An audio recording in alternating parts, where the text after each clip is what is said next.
My Quarantine Diary. by Ines Bautista-Yao. April 4, 2020. Day 21 in quarantine. Tomorrow is our oral exam. Enzo and I have been reviewing for what feels like weeks. He has questions for me to answer, thesis statements to explain, and names I need to identify.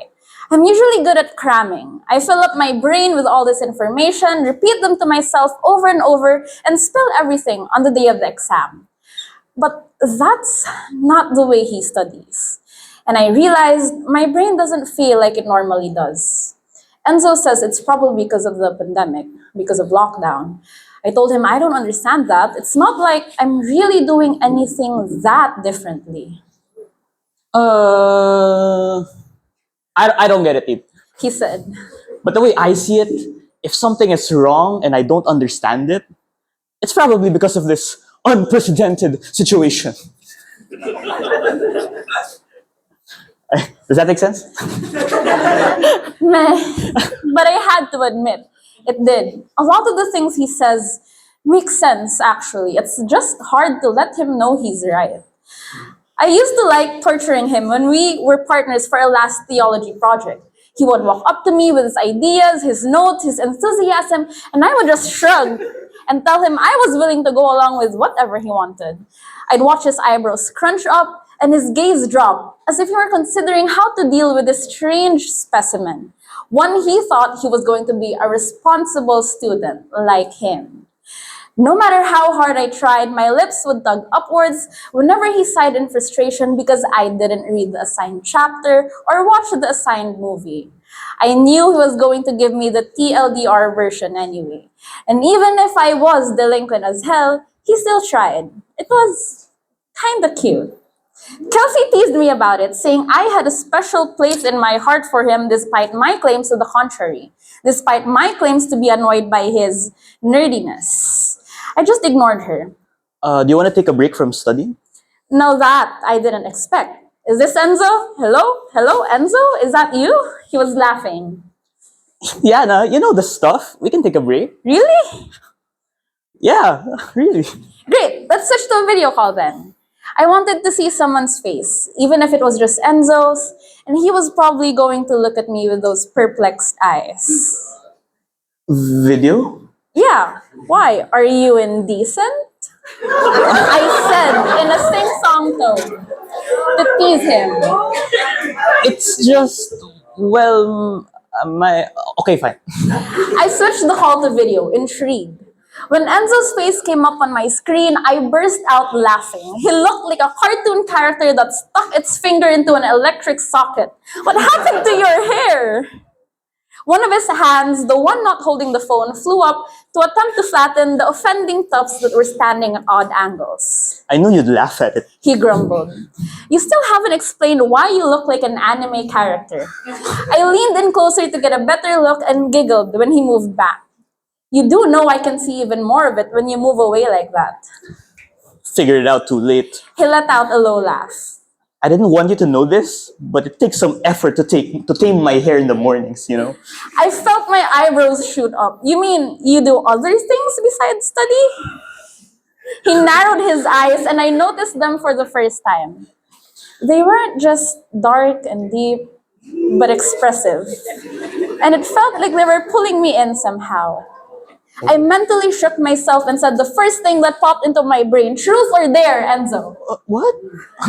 He blinked. Was he distracting me with those eyes on purpose? And really, how could I have not noticed them before? I had to stick it now or look like a flake. Truth or dare? His startled expression relaxed. Okay, truth. Now I had to think of something to ask him. Who's the cutest girl in theology class? Crap. Why was that the first thing that came out of my mouth? Of course he was going to blush and look uncomfortable. I was considering taking it back because he was taking so long. Then he said, Kiara Dominguez. Kiara Dominguez? He straightened up. Yeah, Kiara Dominguez. But you don't even talk to her. I had to admit, she was gorgeous. Perfect glowing skin, glossy wavy hair that bounced as she moved, and crescent-shaped eyebrows that framed her round eyes. She sat at the back of the class but recited all the time, and her insights made me think. I, on the other hand, sat on the other side of the classroom far away from her and made sure my hand never went into the air. Besides, Kelsey sat next to me and recited enough for the both of us. Enzo, of course, sat in front. He leaned forward and I sensed a challenge coming on. My heart began to gallop a little too quickly for my liking. You said the cutest girl. You didn't say someone I talked to. I leaned forward too. But if you think she's cute, you should talk to her. I didn't know why I was feeling so passionate about this all of a sudden, so invested. I watched Enzo's eyes look away. Maybe I will. Wait a minute, was this a plan all along? Your turn, truth or dare. His distracting eyes were back on me. I felt myself flinch or blush. Maybe it was the latter. I moved the phone away so the light didn't fall on me, so he wouldn't see. This conversation was taking a turn for the weird. Answer my question first. He paused, then smiled.